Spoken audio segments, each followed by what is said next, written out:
तमिलनाडु दक्षिण भारत का सबसे बड़ा और महत्वपूर्ण सियासी सूबा है।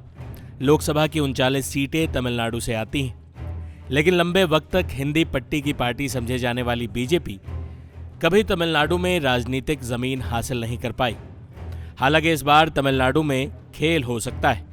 वजह है बीजेपी के प्रदेश अध्यक्ष के अन्नामलाई।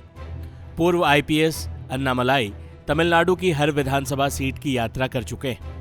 एआईडीएमके से गठबंधन टूटने के बाद बीजेपी तमिलनाडु में अकेली रह गई थी। अन्नामलाई ने तमिलनाडु की पार्टी पट्टाली मक्कल काची यानी पीएमके के साथ गठबंधन कर लिया है। दोनों पार्टियों के बीच सीट शेयरिंग का फॉर्मूला भी तय हो गया है। पीएमके तमिलनाडु की 10 सीटों पर चुनाव लड़ेगी। बता दें कि पीएम मोदी 5 दिनों के दक्षिण भारत के दौरे पर है। पीएम मोदी इस बार दक्षिण के राज्यों को साधने की हर मुमकिन कोशिश कर रहे हैं।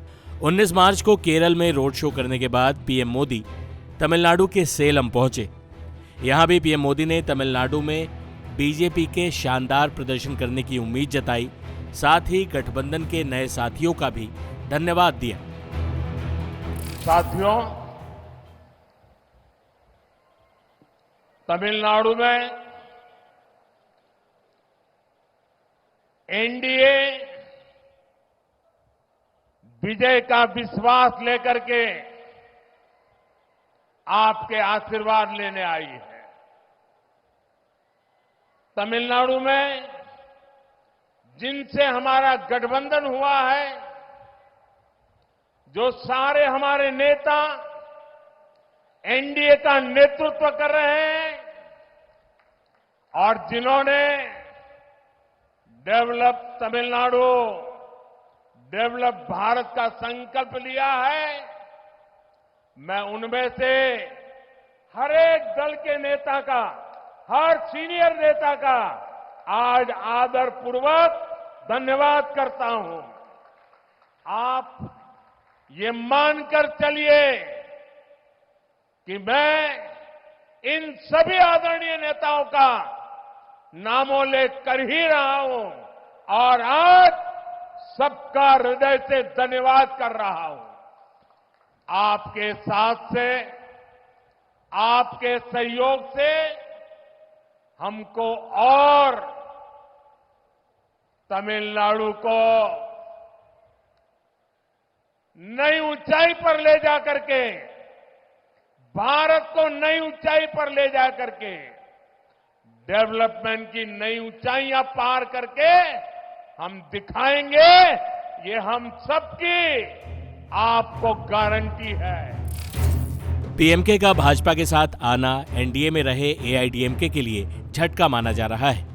बड़ी बात यह भी है कि पीएमके ने भाजपा को तमिलनाडु में बड़े भाई का दर्जा दिया है। इस गठबंधन के बाद तमिलनाडु में एनडीए के वोट प्रतिशत में भारी इजाफा देखने को मिल सकता है। बता दें कि इससे पहले बीजेपी ने तमिल मनीला कांग्रेस अम्मा मक्कल मुनेत्र कड़गम के साथ भी गठबंधन किया है। इसके अलावा अभिनेता आर शरद कुमार ने भी अपनी पार्टी एआईएसएमके का बीजेपी में विलय करने की बात कही।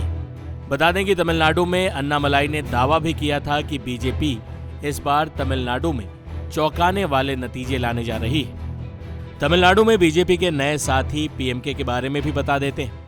पीएमके वन्नियार समुदाय के प्रभुत्व वाली पार्टी है और राज्य के उत्तरी जिलों जैसे वेल्लोर, रानीपेट, कांचीपुरम, तिरुवल्लुवर आदि में इसका महत्वपूर्ण प्रभाव है। बता दें कि तमिलनाडु विधानसभा चुनाव में पीएमके को 5 सीटों पर जीत मिली थी। वही पार्टी ने 3.8% वोट के साथ राज्य में चौथा स्थान भी हासिल किया था। पार्टी के उम्मीदवार अंबुमणि रामदास धर्मपुरी लोकसभा सीट से जीते भी थे। ऐसे में बीजेपी के लिए यह गठबंधन तमिलनाडु के लिहाज से काफी अहम माना जा रहा है।